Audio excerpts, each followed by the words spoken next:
ngo yumve ko amubwira rya zina yahunganye, yumve kandi ko ari hungukanye. Bavandimwe, message iraha sozerejeho. Nagira ngo ubwire ngo birababaje kumara umwaka witwa izina ry'icyo udakora. Turi abakristo bakijijwe kera, imirimo y'abakristo ntayo. Turi ba Esawu ariko mu bundi buryo twari ba Yakobo, niyo yari amazina yacu. Uri umuyumbe, tukora ibisa n'abayumbe.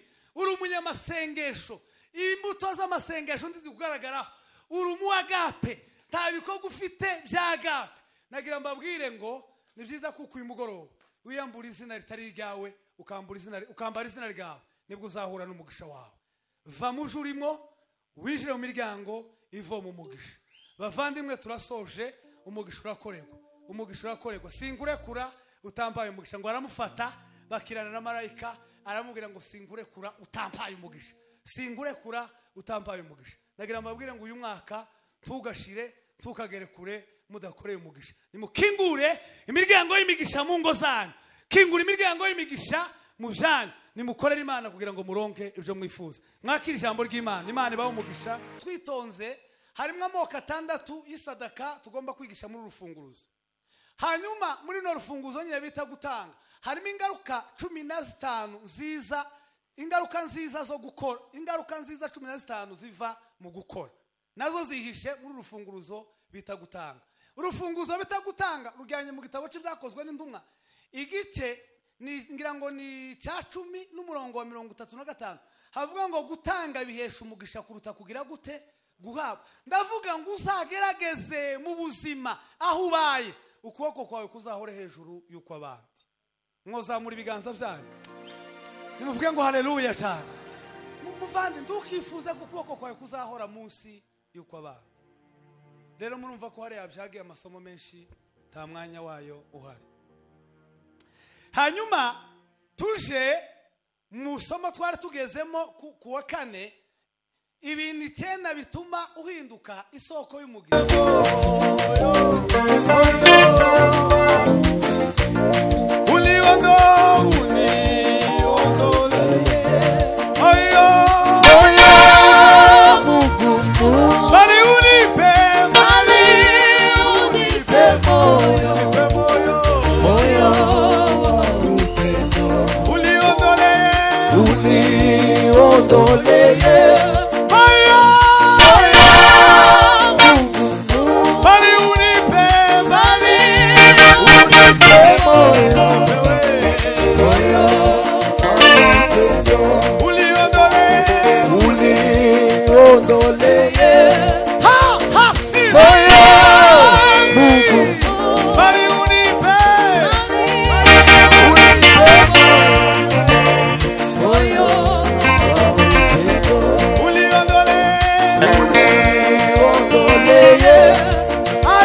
ikaramu yawe. Imana iguhe umugisha. Tuje ku isomo ryacu, igitabo cy'Itangiriro, igice cya 32 umurongo wa 27. Itangiriro igice cya 32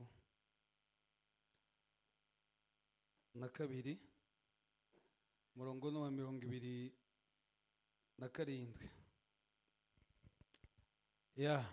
Igitabo cy'Itangiriro igice cya 32 umurongo wa 27, ku zindi za Bibiliya ni 26. Bene ibyo ngibyo.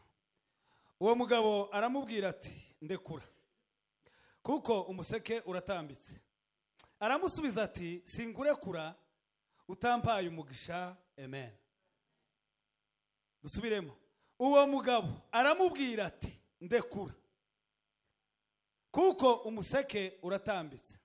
Aramusubiza ati singurekura utampaye umugisha. Amen. Kubera impamvu dukeneye ngo abantu basengegwe bafite ibibazo bitandukanye, naco kirakenewe kandi tuze kugikora. Ni kujya narimvuze kana kane kagira gatatu mpambwiriza. Ndabashimiye kuba mwaranizeye, kandi nizaba mfite umwanya kuwa kane bitavuga ngo natumiwe, nzaza gusenga, nzaza uko bishoboka. Mfite umwanya ndi hano. Imana ibaho umugisha ku bwa kino gitaramo. Bashumba, Imana ibagiriye neza. Turabakunda, tunabivugiye aha cyangwa tukanabireka, murabizi ko ariko bimeze. Ndashimira abatura Musasa mwese mwaje kugira ngo mukurikirane ijambo ry'Imana. Imana ibaho umugisha mwese, mwikomera amashi menshi cyane. Kubera ko iminota nsigaranye hariya nanje sinonona, dufite isomo tuwatwiga ko turiga ijambo rivuga ngo singurekura utampaye umugisha. Singurekura utampaye umugisha. Abahabaye twakoze amasomo atari make, ariko ndaje nihuta nsoza rino somo kugira ngo Imana nisaba kutwizera tuzatangira irindi. Singurekura utampaye umugisha. Hanyuma amasomo mfite amasomo muri iki kigwa agera kurane. Somo rya mbere muri iki kintu kivuga ko singurekura utampaye umugisha. Tarababwira isomo rya mbere, nagira nkubwire ngukurire n'inzira ku murima. Hariho inyigisho twakiriye, ariko kandi nagira nkubwire ko atarizo. Hari igihe ubyuka mu gitondo ntaco wakoze, umuntu akakubwira ngo Imana iguhe umugisha. Ico ni ikinyoma. Hari abandi baciye utubuga ku misozi ngo bagiye gusengera umugisha. Uzaca utubuga n'amavaru wacike, umugisha ntawe uzabona. Niba iwanyu waratewe n'amapepo, uzamukuje ku musozi gusenga. Niba iwanyu waratewe n'ibindi bigeragezo, uzamukuje ku musozi gusenga. Ariko nimba waragize icyago cyo kubura umugisha, reka kuja ku musozi, umugisha urakorerwa. Amakuru ngufitiye, umuryango w'umugisha uguruka ari kukorewa. Monikiriza amen. Reka nkubwire n'icyatumye utagera kuvyo ukeneye kugeraho mbere y'igihe. Nuko wafashe ibintu ukabyitiranya, ibyo gusengera warabibitse, ibitari byo gusengera abari byo gusengera. Umugisha nduri mu byo gusengerwa, umugisha uri mu byo gukorerwa. Nimba ushaka kugabana umugisha, korera umugisha. Muraza kubyumva. Hari abatangiye kuvuga mu mitima ngo sibyo byoba. Nagira nkubwire ngo nkumaza amadidana hadusomye. Yakobo na Esau bari bavukana n'abahungabo. Ise yari Isaka. Isaka aje gusaza, nako kandi mvuze mbabwira amasomo kugira ngo njane namwe ntimuje gusigara. Hanyuma aramubwira ngo Yako ngiye gusaza, ariko ndabona umugisha niwe nashaka kusigira. Aramubwira ngo ariko kugira ngo benefise, kugira ngo profite, kugira ngo ubone umugisha w'iwacu hano, haguruka uje guhiga winjira ishamba, ushaka inyama uzizana. Nunazizana ntuzigire gusa ari zibise, unaziteke uvicuya, numara kuvicuya wazitetse uzimpe zirye kwatureho umugisha. Yari yabibwiye Esau. Esau ngo arangize aja guhiga. Waje guhiga, mama wa Esau na Yakobo ayo makuru yari yayumvisha ahita yegera Yakobo aramubwira ngo fata mu duhene turi hafi we ntuje mu ishamba gaca ijosi ugateke vuba vuba ukabiragiza ukazana nurangiza ugahesa aguha umugisha ngo arangize arawumuheza. Ibyo yamubajije simbibabwira, nashaka kubabwira gusa ko umugisha ukorerwa. Bwira umuntu mwegeranye mubwire ngo umugisha urakorerwa. Okay, amasomo 8. Isomo rya mbere ni ibikuta 4 bituma tutagera ku mugisha. Ibikuta 4 bituma tutagera ku mugisha twarabyize. Isomo rya kabiri twavuze kuko ari ifunguruzo 7 zituma tugera ku mugisha. Ifunguruzo 7 dufunguza tukagera ku migisha yacu. Isomo rya gatatu twavuze ko ari ibindi 9 bituma duhinduka isoko y'umugisha. Ibindi 9 bituma abandi uhinduka robini, uhinduka bomba, abandi bakaza kugutegaho umugisha. Hanyuma akabaho n'isomo rya nyuma rya 4, imiryango 10 twinjiramo tukavoma umugisha. Muri ibi bikuta ko ari 4 ntabwo nshaka kubisubiramo ngo mbabwire uko twabyize, ariko twavuze ko igikuta cya mbere ni ugukorera Imana utazi amateka yawe. Noneho iyo utazi amateka yawe ntuzumenya iyo wavuye, ntuzumenya niyo wageze. Dawudi yarazi amateka ye ko yageze aragira intama kugira ngo atsinde Goliyati. Goliyati ntabwo yamutsindishije ya mabuye yari afite. Goliyati yatsinzwe na seve za Dawudi akiziyeza Sawuli.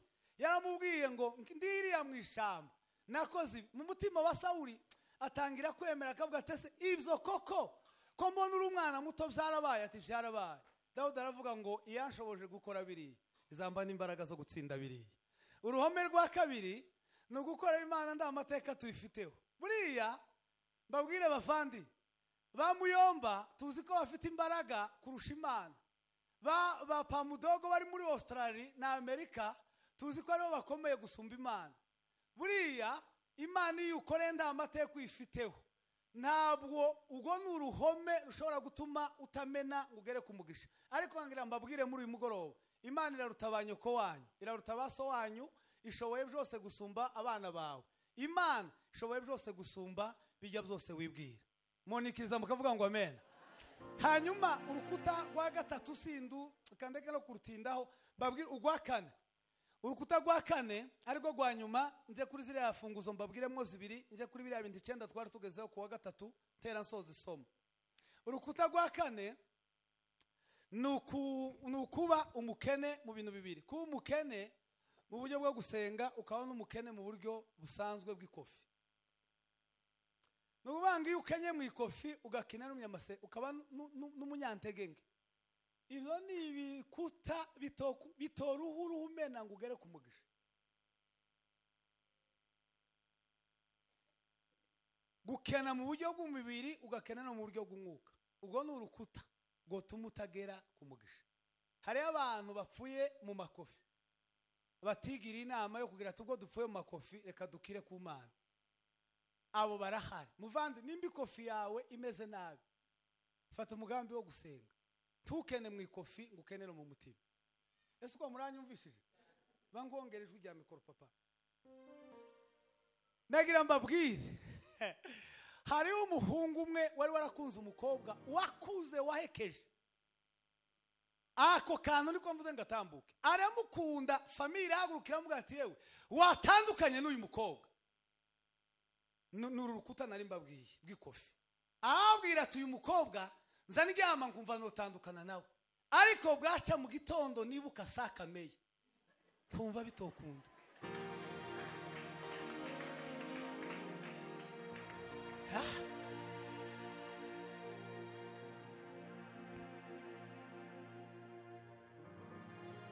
Urukuta mu buryo bw'ikofi no mu buryo bunani ari ibintu byinshi nagiye mvuga kugira ngo ukirizo ntambara. Navuze ibintu byinshi mu bushuti, naravuze tugomba kugerageza mu buryo bwa vie sociale ukagira inshuti mushobora gushudika nazo.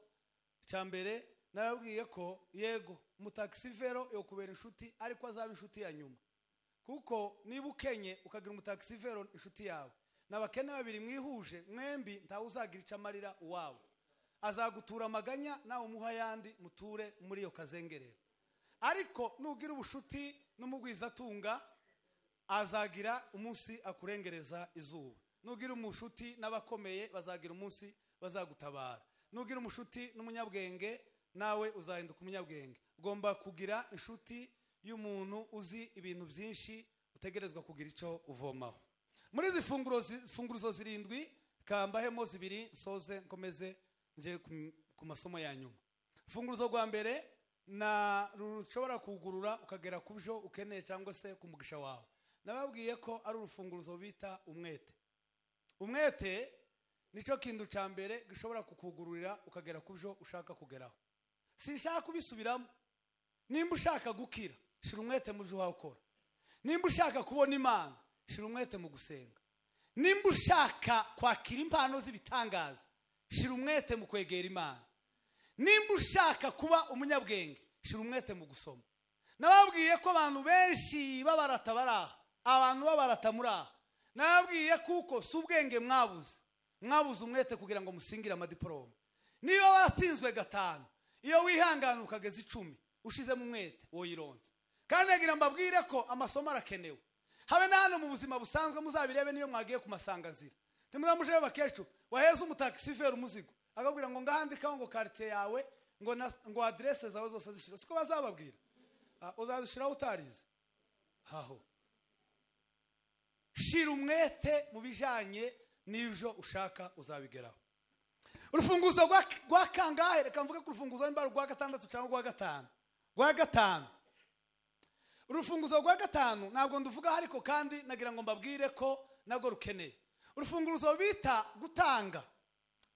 Urufunguzo bita gutanga ruhishemwe ibintu byinshi kandi ni nago gugurura amagufuri menshi y'umugisha. Muri urufunguzo bita gutanga nababwiye kuko twitonze harimo amoko 6 y'isadaka tugomba kwigisha muri urufunguzo. Hanyuma muri no rufunguzo nyine bita gutanga harimo ingaruka 15 nziza, ingaruka nziza zo gukora, ingaruka nziza 15 ziva mu gukora, nazo zihishe muri urufunguzo bita gutanga. Urufunguzo bita gutanga rujyanye mu gitabo cy'ibyakozwe n'intumwa igice ngira ngo ni cya 10 n'umurongo wa 35 havuga ngo gutanga bihesha umugisha kuruta kugira gute guhabwa. Ndavuga ngo uzagerageze mu buzima aho ubaye ukuboko kwawe kuzahore hejuru yuko abandi. Mwozamura ibiganza byanyu nimuvuge ngo haleluya cyane. Muvandi ndukifuza ko ukuboko kwawe kuzahora munsi yuko abandi. Rero murumva ko hari yabyagiye amasomo menshi ta mwanya wayo uhari.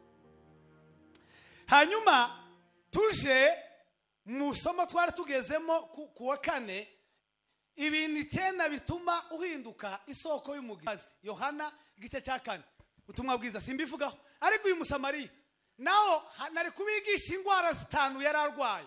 Uyu mugore yararwaye ingwara 5. Uyu mugore uyu reka mbabwiremo 2. Ingwara uyu Musamariya kazi yari afite ingwara 5 yararwaye.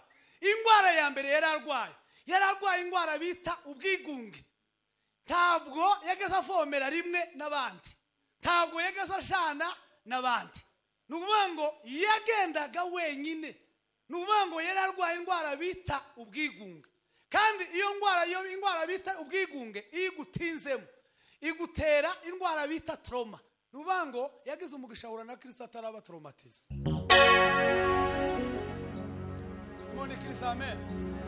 Ingwara ya kabiri kugira ngo soza kukana izindi 3 ndazireka nibikunda tuzazivuga. Ingwara ya kabiri yararwaye ingwara bita amacakubiri.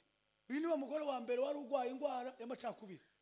Umunsi ahura na Mesiya ku gisima. Umva ibintu yamajije. Mesiya aramubwiye ngo se wambaye kuri ayo mazi. Ngo Mariya amazanye ibintu by'amacakubiri ngo se ngo umuyuda n'umusamariya ngo duhuriye. Murumva?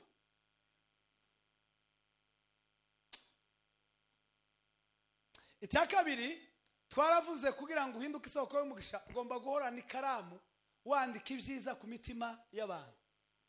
Ikaramu wandika ibyiza ku mitima y'abantu. Abahabaye none twagerageje kwerekana ikaramu twavuze ntabwo ari stro bleu cyangwa stro noir. Si ikaramu zino zandika na wino. Ni ikaramu bita ibikogwa. Ikaramu wandikisha na wino izima vuba. Ariko igikogwa ukoreye umuntu wanditse mu mutima niyo umuntu yapfa kiguma. Aho kandi ukarumvikanye. Icya gatatu twaravuze ngo ugomba guhorana icyo bita chiffre fortoire uhanagura intimba n'ibikomeri ku mitima y'abantu. iyi si irimo abantu bakomeretse. Bavandimwe bashumba, nagira mbabwire, tugomba gufata umwanya tukagira icyo bita amaseminari, twanarangiza tukiyambaza abarimu ba kansa. Dufite abantu bakomerekeye mu miryango, ngo bave mu miryango bazana ibikomere mu matorero, noneho wamukoraho ukagira ngo none yabaye umwendisipurine, ukagira ngo none ntanderagira, naho yarakomeretse tarabona abantu bo muri bikomeye. Nuvuga ngo tugomba guhorana icyo bita shifo yo guhanagura ibikomere n'intimba ku mitima y'abantu. Icyo nababwiye umugabo bita Dawudi yahanaguye igikomere cy'umuhungu bita Mefibosheti. Mefibosheti yari yarakomerekejwe n'umugabo bita Siba yamukomerekeje mu kumwaka amatongo, amurenganya papa we Mefibosheti. Maze mu bakanga yari afite igikomere ko yabuze sekuru, akagira igikomere ko yabuze se Yonatani, ngo arangize Siba arahuhura amwongeraho icyo kumwaka umutungo, amujana ngo Lodebar. Dawudi arareba abona Mefibosheti yarakomeretse, aravuga ngo nta muntu wasigaye mu muryango wo kwa Sawuli ngo mugire neza kubw'ineza ya Yonatani. Aramuzamura ngo aramuzana, aramubwira ngo Mefibosheti humura, uzazurira kuri imeza, tuzasangira, nta kintu uzabura hano, ibikomere wagize bikire muri uyu mugoroba. Muvandi, nagira ngo nkubwire ngo hindukiza amaso urebe muri quartier, urebe aho utuye, hariho Mefibosheti Imana yagushize imbere itegereje ngo ugirire neza. Twazamura ibiganza byacu, nimuvuye ngo haleluya cyane. Bwana Yesu asifiwe. Hariho ba Mefibosheti Imana yadushize imbere uyu mwaka urangiye, hariho ba Mefibosheti wirengagije. Ni byiza kuhindukiza ibitekerezo n'amaso kugira ngo ubone abo ba Mefibosheti boye ku makononekara. Icyakane nababwiye kuko hari isengesho nagize ngo dukosoreho bukeya, riri muri Matayo 19:20. Nababwiye kuko icyakane kivuga ngo nta banke iruta kubika mu mutima umukene. Nta banke iruta kubika mu mutima umukene. Hari isengesho tunaberetse kuwa kane, abantu benshi bazagutora niyo ugiye gusenga ry'amasadaka. Ariko mboneyeho n'akajyo ko kubivugana hano. Nagira bavandi duhinduke, simbivuze ngo ndebye muri iki giseke. Hari abantu bazasengana ifaranga muri rimikasha agasubira adatuye ngo nta faranga afite. Ifaranga ziri muri rimikasha ni faranga. Abashumba tugerageze muzamushira nimero n'imbari y'umudiyakoni cyangwa y'umushumba mwizeye hariya, abantu basenganye ifaranga duture. Cyo ni kimwe. Hari abandi bazasengana ibihumbi 10 akumva ko ibihumbi 10 bitova ituro. Mbona byinshi ngo ntiyo bikora ni faranga zikidakogwa. Ntizovunjwa 5 ntizoja mu giseke. Zo kwigwamo. Gusa umutima uracaremereye ariko 5 zo kwigwa. Rero iryo sengesho nagize ngo dukosore niri. N'abantu benshi bazabwira ngo sengera isadaka. Akavuga ngo Mana tukweretse isadaka yatanzwe, ngo uyibika hatagira ngo ingesi n'inyenzi, ngo aho n'abajura ngo batogera. None nibaza ikibazo, ese mwebwe kuva mutangiye amakanisa tabantu barabiba ibintu by'ikanisa, tabari bazasendi, tabari bamabafure, tabariba nta bintu biribwa mu ikanisa, ntibyasengewe. Iryo sengesho ntiryafashwe. Nagira mbabwire muri Matayo 19:20, aho Bibiri ivuga ingasi n'inyenzi zitagera, ntabwo ari muri za Besebe, si muri Kopeke, si muri KCB, si muri ziriya banke zose muzi, si no mu bubiko bw'ikanisa. Ahantu Bibiri yavuze hatagira ingasi n'inyenzi ni mu mutima w'umukene. Iyo ukuye ifaranga ukariheza umukene, habe niyo umuntu yazana ingota agasogota umukene, ryaturo warambitse mu mutima w'umukene rizagumaho. Nubwo bamuca ijosi ryaturo rizagumaho, nubwo bamuca amaguru ryaturo rizagumaho. Sokintu naco muracumvishije? Okay. Akantu twatashe ngiye kugeraho ka 5. Nakantu kavuga ngo guhinduka, kugira ngo ubisoko y'umugisha no guhinduka kanwa k'Imana. Guhinduka kanwa k'Imana si ukuvuga ngo wameza kandi kanwa. Ibi biri mu Migani 31:8 n'u9. biravuga ngo bumbura kanwa, teranura kanwa, uvugira abadafite shinge na rugero. Donc niba twarakinguye amadini, niba dufite amatorero, twara abavugizi b'abantu batishoboye. Ndangara ukuntu bonane n'indi bonane ziza zigashira, uza wicara utarabona umukene uza kwicara iruhande. Donc nguze utange raporo uvuge ngo jewe none ahantu naye nicaye nabonye umuntu utorohewe, jewe muri quartier narayemo nabonye umuntu waburaye mushumba, hari umuntu nabonye. Donc iyo tuvugiye abakene nuvuga ngo tuba duhindutse akanwa k'Imana. Twozamura ibiganza byacu nimuvuge ngo haleluya cyane. Ya guhinduka akanwa k'Imana. Ngira ngo nihute. Icya gatandatu naco kirakomeye, kiravuga ngo aho kuzungurukwa nabo wahaye wozungurukwa, aho kuzungurukwa n'abaguhaye wozungurukwa nabo wahaye. Ako kandi sinzi ko kumvikana. Aho kujuka mu gitondo uzungurutswe n'abantu baguhaye, voilà, wazungurukwa nabo wagize gute wahaye. Abantu benshi turi hano mu materaniro, ntabwo n'ukuri ari ukubagresa, nugira ngo mbabwire, abantu benshi turi hano ni abantu badafite abo bahaye, ahubwo ni abantu bafitiye abantu amadeni.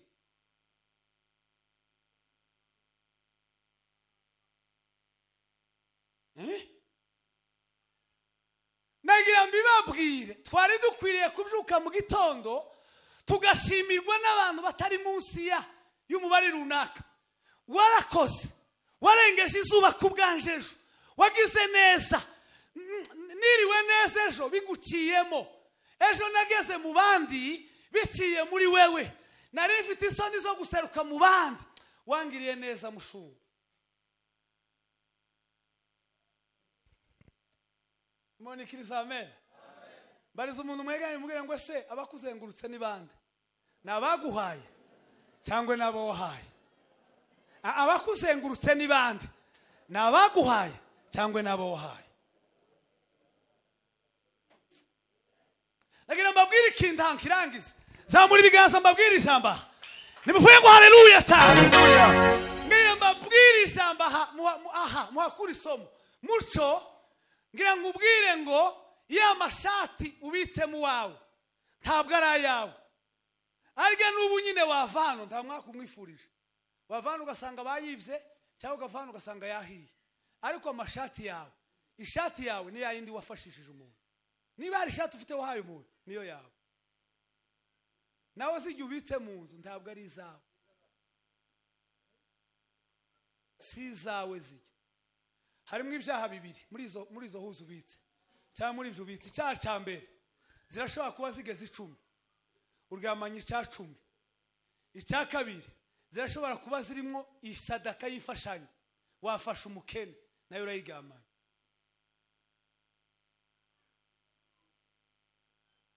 Mbabwire monikiriza amen. Ariko ibintu abantu ko barabyumva, ikintu cyaduteye gutakaza agaciro abashumba si ikindi n'ubwimanyi bwanyu mwebwe abakristo. Wewe uramutse urebye n'ufite amashati 10 ugakuramo imwe ikigira 10 ukayizana, ipatari imwe ikigira 10 ukayizana, zibiri zo gufasha ukazizana. Abakristo ni mafite abakristo 100, umwe wese akagenda sana zibiri cyangwa 3 muri stoke ya Agape. Haba harimo amahuzo. Baga rero bakenye bagomba kuza bagashaka umushumba, bakavuga ati mushumba turashaka kudufasha.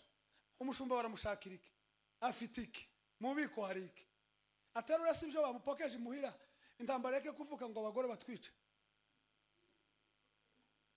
Nimuduha agaciro,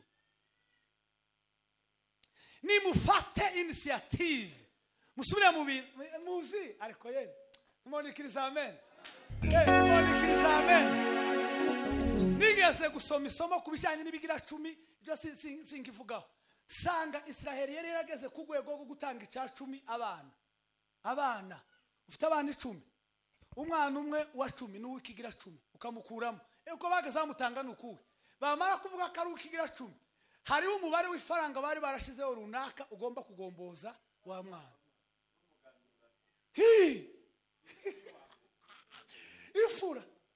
ifura hari ifaranga zari ziriho ugomba gutanga uwo mwana akaguma iwawe wiyenaze uwa 10 bakavuga ko ikigira 10 kibonetse hari ifaranga ugomba gutanga zikaja mu biko bw'ishengero umwana akabona kubona amahoro kwasi ariko abibyi mwiba amahuzu mwiba abana mwiba ibirato mwiba amakara mwiba ibiko mwiba teteka tegera mabwire nimuzamure ibiganza duha Imana icubahiro nimuvuye ngo haleluya cyane ndabwira agape mureke dufate initiative dutera imbere subira mu mazu harura amahuzu harura ibiko harura amakanya harura amatasi harura amasafuriya harura amasahani nikore mujane kusengera Imana mureke kundi dutera imbere teri mu mwanya muto kwishati pantaro ikoti babirunde hariya Imana murebe namara murebe kundi umushumba azagira akazi muzamuza gusa mwongore ati mushu hari umuntu wasenze hano atambaye neza pastor amutuma amubwira ati kuwa kane ndagukene tuzaja mu bibiro duhamagara umuntu ngo ndagukene numashika umuhe gusa yambaye ubusa ntagikomera afite ngo ndahuhwaho namutuma amubwira ati shengero yarakwitegereje ejo bundi ribona utambaye neza urakenye uwo musozi ubaho none ngaya mahuzu ugende wambara azavuga ati mbega umubyeyi we azaza kujyama abanza gusengera naje kubyuka agusengera ariko saradusengera adukuye hiki kansoza ukandega ugatindaho monikiriza amen timonikiriza amen tugomba kugira abantu batuzungurutse bitewe n'ibyo twabahaye byakozwe mu gice cya 9 umurongo wa 36 amakuru ya Tabita sinyatindaho Tabita baje ngo kumuhamba yazungurutswe ngo nabo yagiriye neza imfubyi ziravuga ngo uyu mama ntagomba guhamba abapfakazi baravuga ati reka twasigarana nande murabona quartier irasigara monde ako Tabita atandukanye n'umugore umwe numvishe n'umukazana wiwe ngo umugore yarapfuye nyirabukwe ngo baje kumuhamba mugazana ngo genda harira aragura ngo ashike ngo arayo gucya ngo mumva ngo mariya bavuga guse ko kanyuma mu mezi 2 umuntu wese azoze yitwaje isabune tuzaje gusura abarwayi tubaheza amasabune bameze cyangwa umuntu wese azaze yitwaje umugati cuma we umugati uraremereye nigeze kubibwira rimwe abakristo ndababwira ngo umuntu uko angana niba mwanyu muri abantu 10 umuntu azasengana imigati 10 niba muri abantu 200 imigati 200 ngo amara umuntu umwe yamacomo kare yamavuga ngo yo iyo migati yose ngo pastor azoyimara mabona kera ko indambi inyinshi ngo rangize tiyarazi zarugira dimanche dusengana imigati bararunda hare haruzura ngo bari ndababwira toke hari abantu bariko bimvira ko imigati yaje iwanje iyi migati iragabugwa mu bice 3 groupe imwe yari irimo barugarago iraja mu bitaro groupe ya kabiri yarimo abandi iraja muri centrale groupe ya gatatu iraja muri peje jewe nari nagiye muri peje narabwirije muri peje duheza abantu imigati abantu barakizwa muri pirizo hari umwe bafunguye kanyuma y'iminsi 2 tuvuyeyo yamagenda ashaka nubazi ko ari jewe gitangaza mwisi nta wundi muntu wamusengeye agafungurwa nije muhanuzi mukuru kureba abarwayi nimba ushaka umugisha fata initiative yo kureba abarwayi umuryango wa 3 no kureba abafunzwe abaprisonniers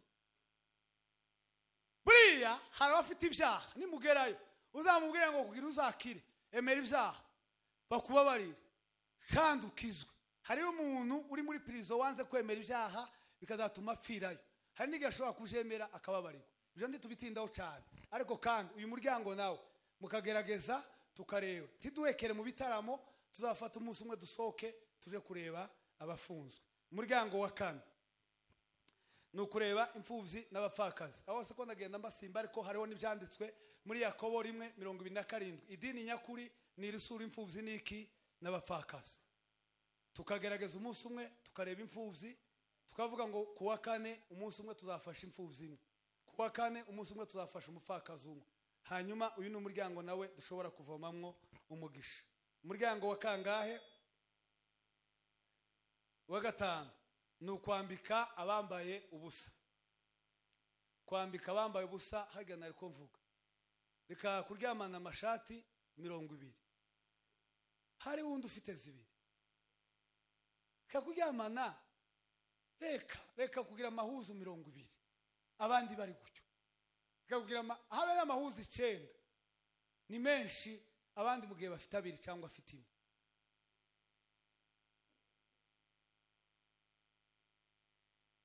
Sozereze kuri imiryango 2 soze. Umuryango wa nyuma no kwita ku moko atarahawe agaciro. N'ibindi byose muragenda musoma ni hariya nusu. Kwita ku moko atarahawe agaciro. Amoko atarahawe agaciro ni bande? Hareba Kristo hano bakijijwe. Azabona umutwa yamubona. Wayiwe ngo nimwigizeyo. Bigizeyo gute? Ni kiremwe. Yeremwe n'Imana. Mwegeranye mutunganyirize. Twebwe twagaza tuja kubakira abatwa, hari amazu twubakiye abatwa. Hari n'abatwa bamwe baba mu rusengero rwacu. Hari bamwe bahindutse abakorari. Twagaza tujayo abatwa bagacumba tukarya. Ko murabona hari cyo nahindutseho ngo nasangiye n'abatwa. Bibiliya uyu muryango iwuduheramo umugisha utangaje. Kwita ku moko atarahawe agaciro. Iyo witaye ku bwoko butahawe agaciro ni umuryango ukuramwo umugisha. Yakobo ava iyo yarari atahaja kwa iwabo, avuye kwa nyirarume. Ndasoje kugira ngo dusengere abantu. Ageze mu nzira ngo arangize agere kuri Jaboke, agira ubwoba bwo kwinjira iwabo. Icyamuteye ubwoba bwo kwinjira iwabo, yari amaze iminsi akoresha izina rya Esawu. Aravuga ati Esawu, ba Esawu 2 ntago bazabana, inkuba 2 ntago zoba mu cogo kimwe. Ninjira ndi Esawu ibitangaza bizaba. Ngo yohereza ibintu, yohereza nikarara kuri Jaboke ngo harara. Marayika w'Uwiteka nawe kumupima yashe ngo bagifatana. Ikintu yabaretse witwa nde? Yarakeneye ngo yumve ko amubwira rya zina yahunganye, yumve kandi ko ari hungukanye. Bavandimwe, message iraha sozerejeho. Nagira ngo ubwire ngo birababaje kumara umwaka witwa izina ry'icyo udakora. Turi abakristo bakijijwe kera, imirimo y'abakristo ntayo. Turi ba Esawu ariko mu bundi buryo twari ba Yakobo. Niyo yari amazina yacu. Uri umuyumbe, tukora ibisa n'abayumbe. Uri umunyamasengesho, imbuto z'amasengesho ndizi kugaragaraho.